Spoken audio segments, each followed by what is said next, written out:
So what's going on, y'all? I am doing a midday stretch because one, I didn't get to do my stretch really like I wanted to last night, and then two, I'm sore from my leg workout yesterday, and I did some hill sprints, about 10 to 15 minutes of hill sprints today. I did some rucking, which is walking with a weighted pack. I walk with a weight vest. And I did that for, I don't know, maybe about a couple of miles, a mile and a half or so. And so I need to stretch. But anyway, I want to share this.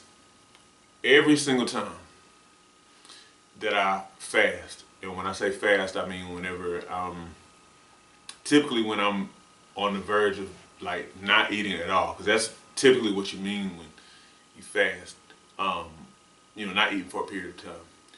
I almost always rationalize myself out of it because I don't want to do it. I don't want to do it.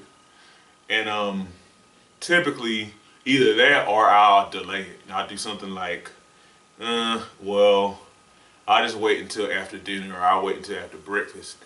And I know good and well that the reason why I'm delaying or I'm canceling altogether is just because of something I want. Maybe I bought something from the grocery store that I in particular want to eat for breakfast. I want to eat it for breakfast, and or something like that. There's something that I actually want, and so I'm reasoning myself out of fasting in that case.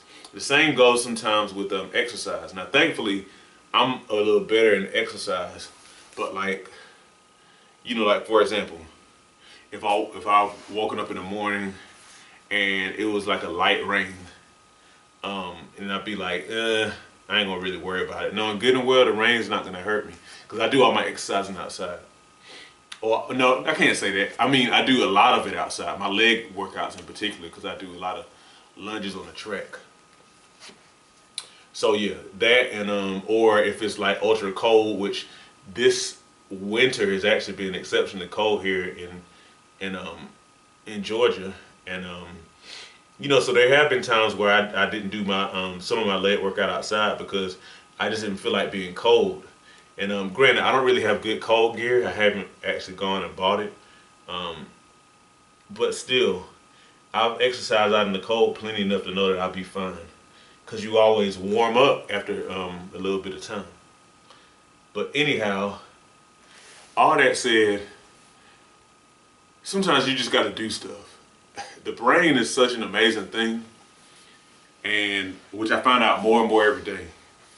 And we have like just the amazing, unprecedented ability to use our brains to do things, extraordinary things, and go cool places and stuff like that.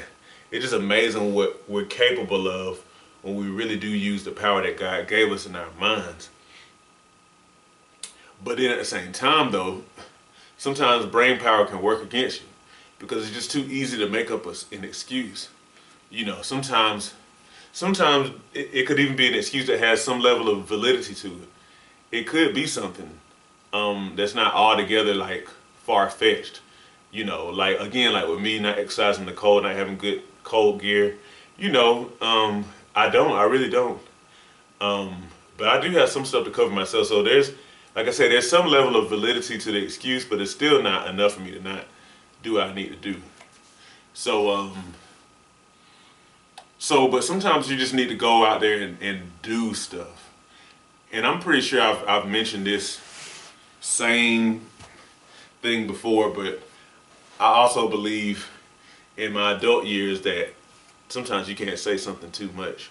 Sometimes you really had to just kind of go and do stuff and kind of take your reasoning out of it, especially if you're somebody who you've been on your health journey for a long time. You said, this is what I want to do. I want to lose 40, 50 pounds. I want to, get my flexibility back. I want to, maybe you're somebody who is recovering from an injury and you want to get back to your former self, or maybe you dealt with some sort of health issue that's had you sidelined and you want to kind of get back in the game. whatever it is, you kind of need to just do it. Just do it. And what that looks like specifically is when your brain kind of starts throwing up those excuses like, I'm not going to do it today. Like literally being aware of that, recognizing that for what it is, an excuse. And then understanding that no matter what the excuse is, you got to rise above it and do it. Period. Trust me, I say this as one who's experienced that and triumphed, one who still experiences that and still sometimes fails at it too. A lot of times fails at it. But I've succeeded enough with just doing it to know, to be able to honestly say what it looks like whenever I'm about to make an excuse that keeps me from getting somewhere, with my health, whatever I'm trying to accomplish with my health. Because the thing is, like, even for example, you see me here stretching. I got a lot of videos where I'm stretching and talking about stuff. And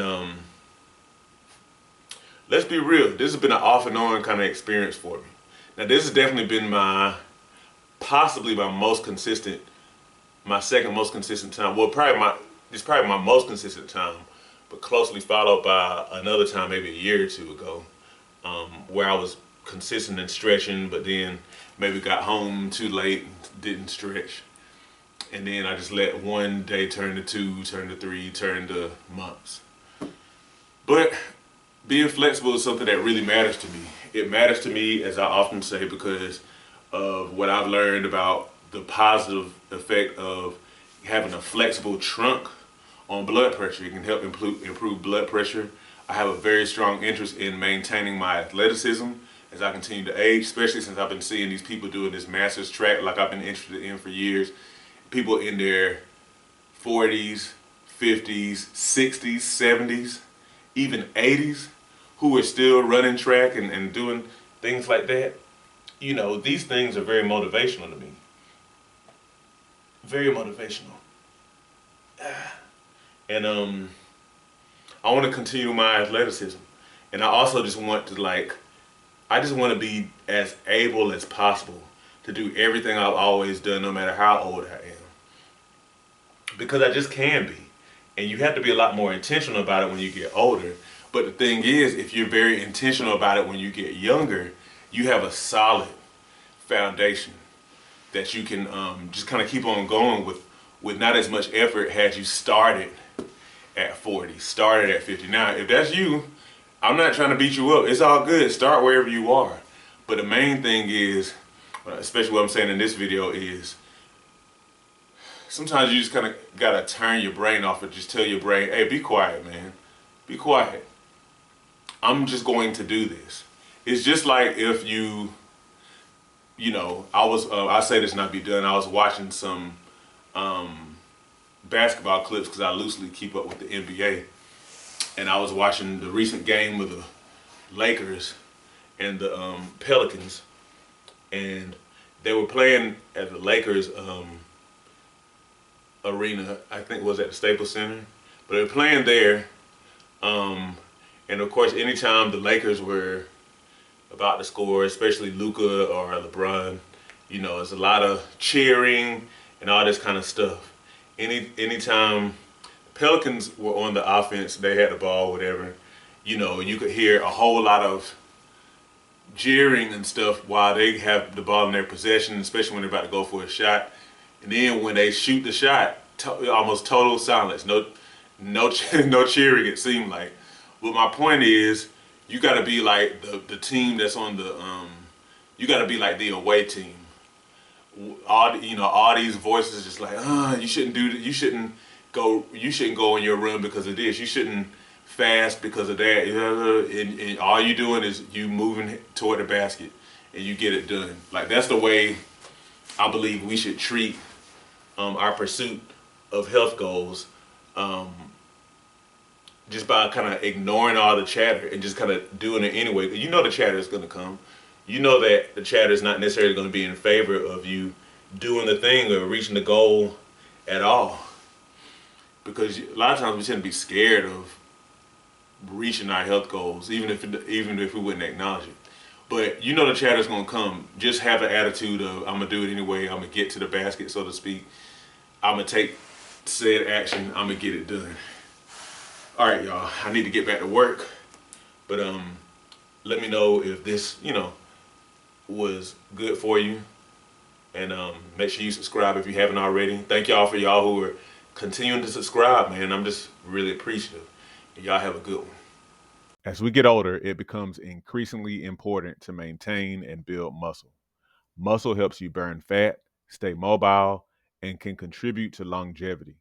However, many people have no idea how to work out to build muscle.